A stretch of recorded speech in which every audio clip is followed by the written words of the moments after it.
সারাদিন অসংখ্য ক্রেতা বিক্রেতা অচেনা অচেনার ভিড়ে হাট থেকে কোলাহল মুখর আর ব্যস্ত। গ্রামের সাধারণ মানুষের প্রয়োজনীয় জিনিসপত্রের পয়সা নিয়েই হাট বসে।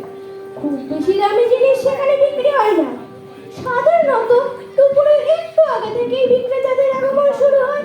বিকেলের দিকে হাট জমজমাট হয়ে ওঠে এবং সন্ধ্যার সময় হাট ভেঙে যায়। দূর দূরান্ত থেকে এখানে প্রত্যহ লোকজন বাজারে আসে বলে তাদের পরস্পরের সঙ্গে দেখা সাক্ষাৎ ও প্রীতি বিনিময়ের সুযোগ ঘটে। এই কারণে গ্রাম্য হাট পল্লী জীবনের এক উপযুক্ত যোগাযোগ কেন্দ্র। আসুন আজ আমরা আপনাদের সকলের সামনে একটি হাটের চিত্রকে নাটকের মধ্যে দিয়ে তুলে ধরি।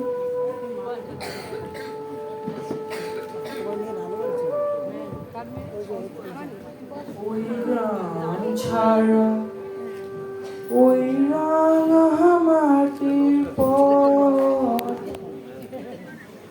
আমার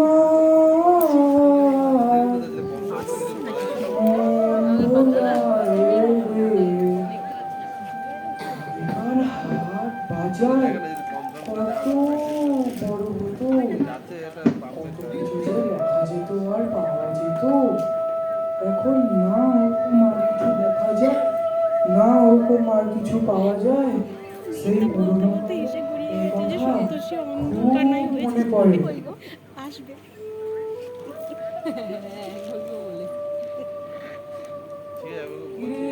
বেগুন কত করে?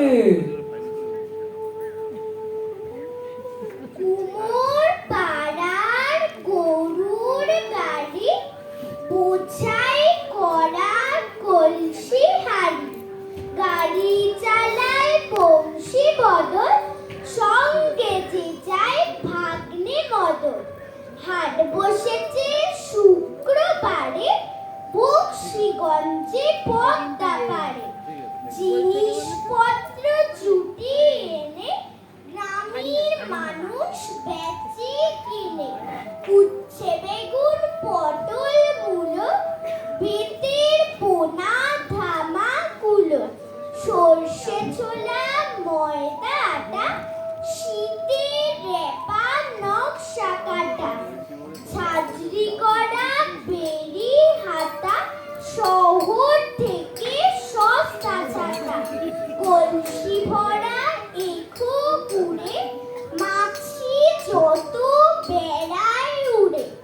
ঘরে রাতে নৌকো বেয়ে আনলো ঘাটে চাষির মেয়ে, অন্ধকানায় পথের পরে গান শুনিয়ে ভিক্ষে করে।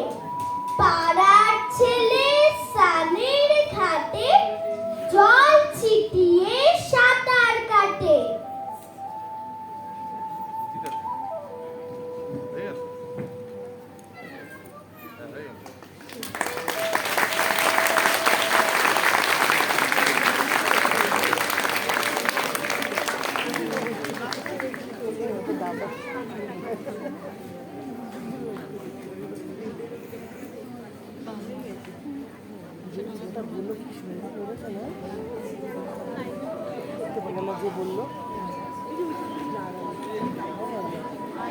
After this splendid piece,